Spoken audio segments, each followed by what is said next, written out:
The first thing I noticed about the hay maze wasn't the way it smelled, though the damp, earthy scent clung to everything, seeping into your clothes and settling deep into your lungs. It wasn't even the way it appeared overnight, as if by magic, in the field just off Route 7. No one saw it built, no one heard any trucks. One day there was just an empty field. The next, a maze stretching out farther than the eye could see. No signs, no warnings. Just an open mouth inviting you in. That should have been my first clue. But there's something about a crisp October evening and the orange glow of sunset that makes you feel safe, even when you shouldn't. The leaves crunch underfoot, the smell of wood smoke in the distance. It's a familiar comfort. And in a town like ours, where nothing much happens, a little mystery like this, well, it's the kind of thing folks get excited about. Kids ran up to it first, but no one dared enter. Until that night. Come on, it's just a hay maze, I remember telling myself, staring at the entrance. The opening was just wide enough for one person at a time, walls of hay stretching high, too tall to see over, and beyond that, silence. No sounds of people already inside. No laughter, no chatter. That should have been another clue. But like I said, sometimes you don't notice things until it's too late. A small group had gathered, teenagers mostly, a few adults hanging back near the edge of the field, talking amongst themselves. Nobody really seemed eager to go first. The sky was growing darker, shadows lengthening across the ground. The air had that bite to it, the kind that makes your breath fog up. Then someone, some dumb kid, pushed through the entrance with a cheer. A few others followed, a few more hesitant steps, and suddenly, we were all in. I went in last. The walls of hay loomed over me, shutting out what little light was left, and the moment I crossed the threshold, I felt it. A heaviness, like the maze was holding its breath. It was darker inside than it should have been, darker than the night settling outside. No streetlights here, just a twisting path with walls so thick you couldn't see beyond them. I thought I heard voices up ahead, but they were muffled, swallowed by the thickness of the hay.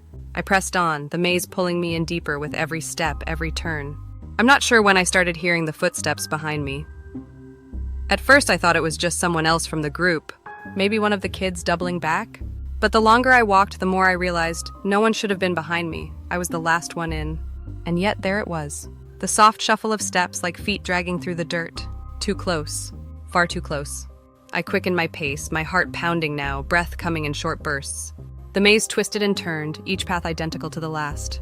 I should have been catching up to someone by now. I should have heard them, seen them. But there was nothing. Only me and the footsteps. Then a whisper. I can't explain it. It wasn't like hearing someone talking to you, no, it was like feeling it. The words crawling up your spine, curling into your ears, sinking into your skull. A single word, clear as day, run. I froze, breath catching in my throat. My body wanted to move, to listen, but my legs wouldn't obey. For a long moment, I stood there, rooted to the spot, the world around me going still. And then, from somewhere deep in the maze, a scream. It wasn't the scream of someone who'd just been startled, no, it was the kind that cuts through you, sharp and jagged, full of terror. The kind of scream that made the blood in your veins turn cold. I ran. The path twisted wildly, the walls of hay pressing in tighter with every turn. The footsteps behind me grew louder, faster, keeping pace with my every step. My mind raced. Where were the others? Had they found the exit? Or something else? The whispering came again, louder this time, insistent, hissing in my ear. I turned a corner and came face to face with it. A figure hunched and twisted, crouched low in the path ahead. Its back was to me, but I could see its misshapen limbs, the way its joints bent at unnatural angles, like a spider caught in the wrong body. Its head twitched, jerking to one side as if it had heard me. My heart leapt into my throat, but I couldn't move. The thing straightened, rising slowly, painfully, the sound of bones cracking in the still air. And then it turned. It had no face. Where there should have been eyes, a mouth, anything, there was only a blank, featureless expanse. My breath caught in my throat, my body trembling with a fear so deep it rooted me to the ground. It started toward me. I stumbled back, turned, and ran blindly down the path. The thing's movements were jerky, unnatural, but it was fast. Too fast. The maze seemed to close in around me, the walls tighter with every turn. I couldn't catch my breath. I couldn't see an exit. And then as I turned one final corner, the path ahead opened up into a small clearing. There, in the middle of the clearing, stood a single figure. It was one of the kids who'd gone in ahead of me, his back to me, shoulders hunched.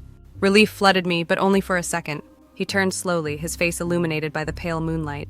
His eyes were gone. Two gaping holes stared back at me, black and empty, his mouth twisted into a grotesque smile. Behind him, the figure with no face stepped into the clearing. I opened my mouth to scream, but the sound never came. The scream was stuck in my throat, like something clawed its way up, but couldn't escape. The kid with no eyes tilted his head at me. That twisted grin stretched too far across his face. Behind him, the faceless thing shuffled closer, its limbs jerking unnaturally. My body screamed at me to move, to run, but I was frozen. It was like the maze had wrapped itself around me, tightening its grip, feeding on my fear. The kid took a step forward, and that's when I snapped out of it. I turned, bolting back the way I'd come, but the path wasn't there anymore. The walls of hay had shifted, closing off the route I had just run through. Panic surged through me. The maze was alive. It was shifting, moving, trapping me inside with those things. Footsteps behind, fast, uneven, scraping against the dirt. I sprinted forward, lungs burning, eyes searching wildly for an exit. Every turn led me deeper, the walls of hay growing darker, taller, like they were closing in. The only sound was my ragged breathing and the occasional shuffling behind me. I wasn't alone in here, and whatever it was getting closer. Up ahead, the path split. 2 directions. No time to think.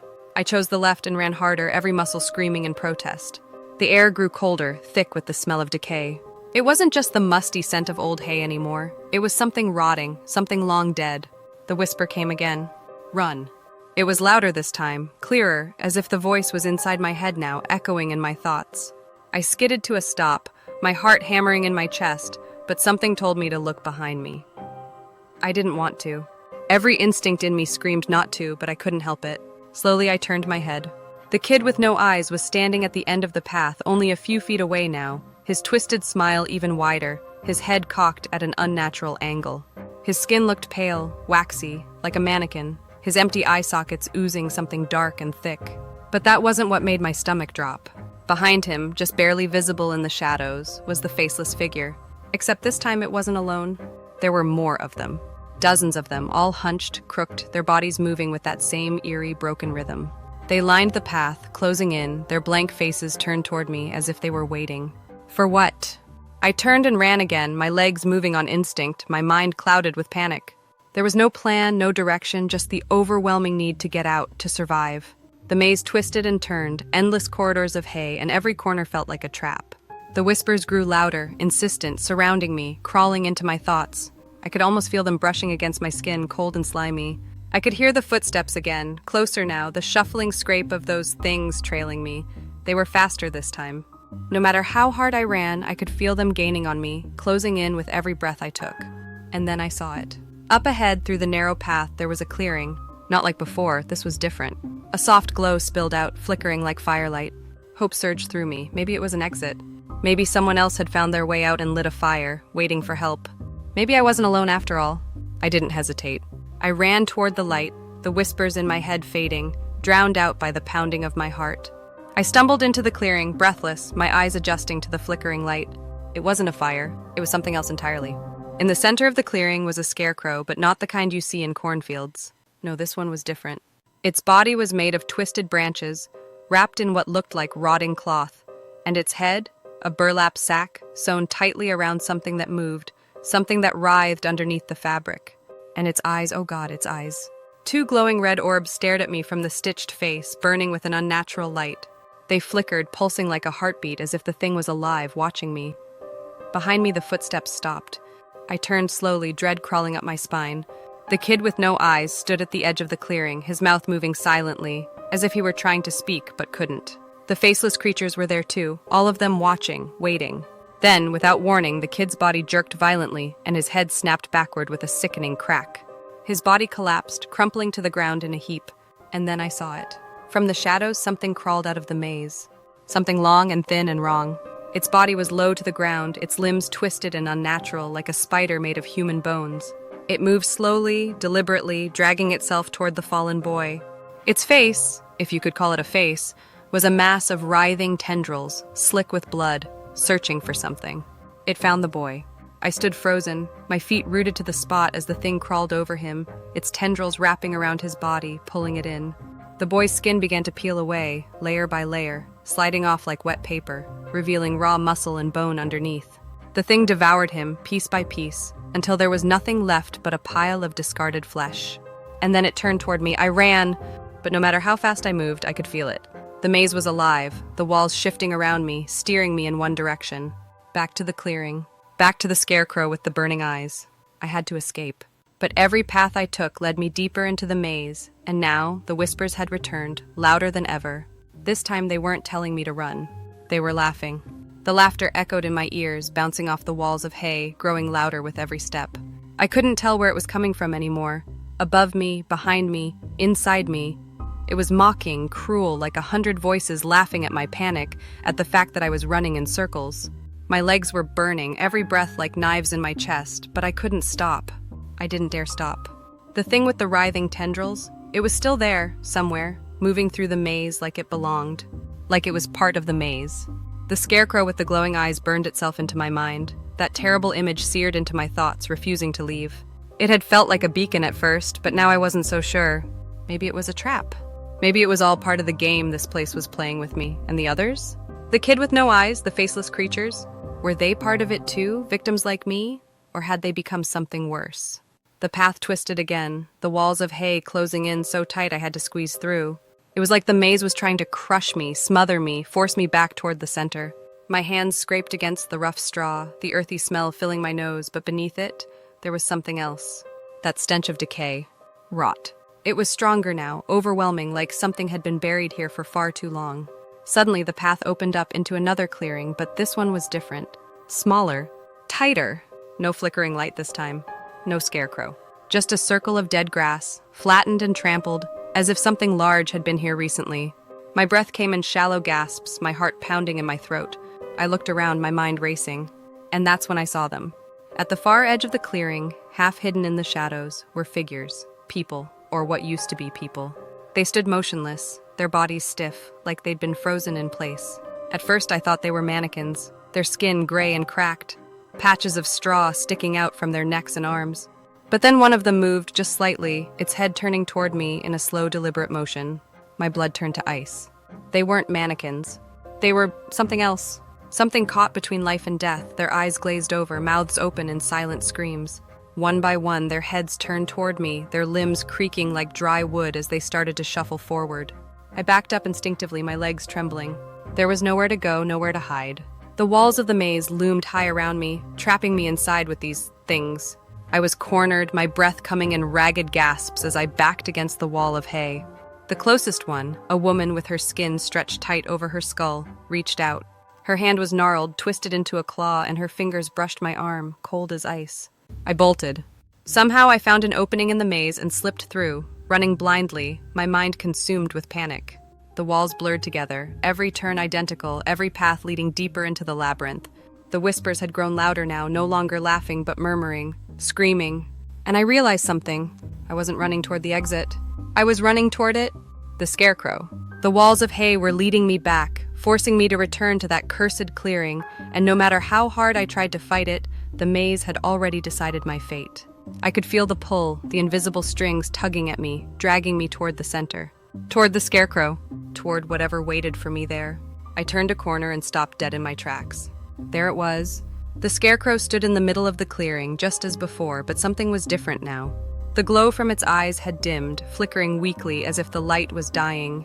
And the burlap sack that made up its head, it was moving, slowly, rhythmically, like something was breathing inside it. I took a step back, my heart hammering in my chest. The whispers had stopped. The laughter, the murmurs, gone. The clearing was dead silent, the only sound my ragged breathing, the pounding of my pulse in my ears. Then the scarecrow moved. It was subtle at first. Just a slight twitch of its arms, a shift in the way it stood, but I saw it. I felt it. My whole body screamed at me to run, but I couldn't. I was trapped, frozen in place by some invisible force that kept me rooted to the ground, my legs refusing to move. The burlap sack shifted again, the fabric straining as something beneath it pressed outward. And then slowly, agonizingly slow, the sack began to tear. At first it was just a small rip, but then the tear spread, the burlap splitting open like skin peeling away from flesh.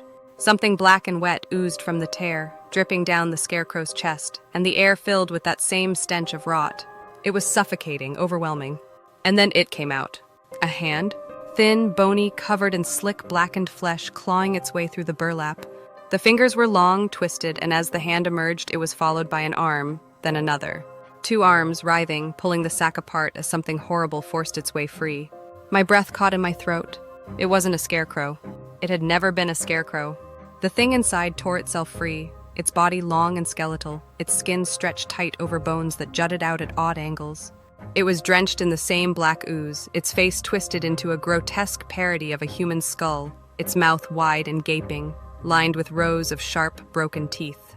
And its eyes. Those burning red orbs stared straight at me, pulsing with a hunger I couldn't understand. They were alive, not just glowing but alive, writhing with some kind of terrible, unnatural energy. The creature opened its mouth, and the sound that came out was like nothing I'd ever heard before.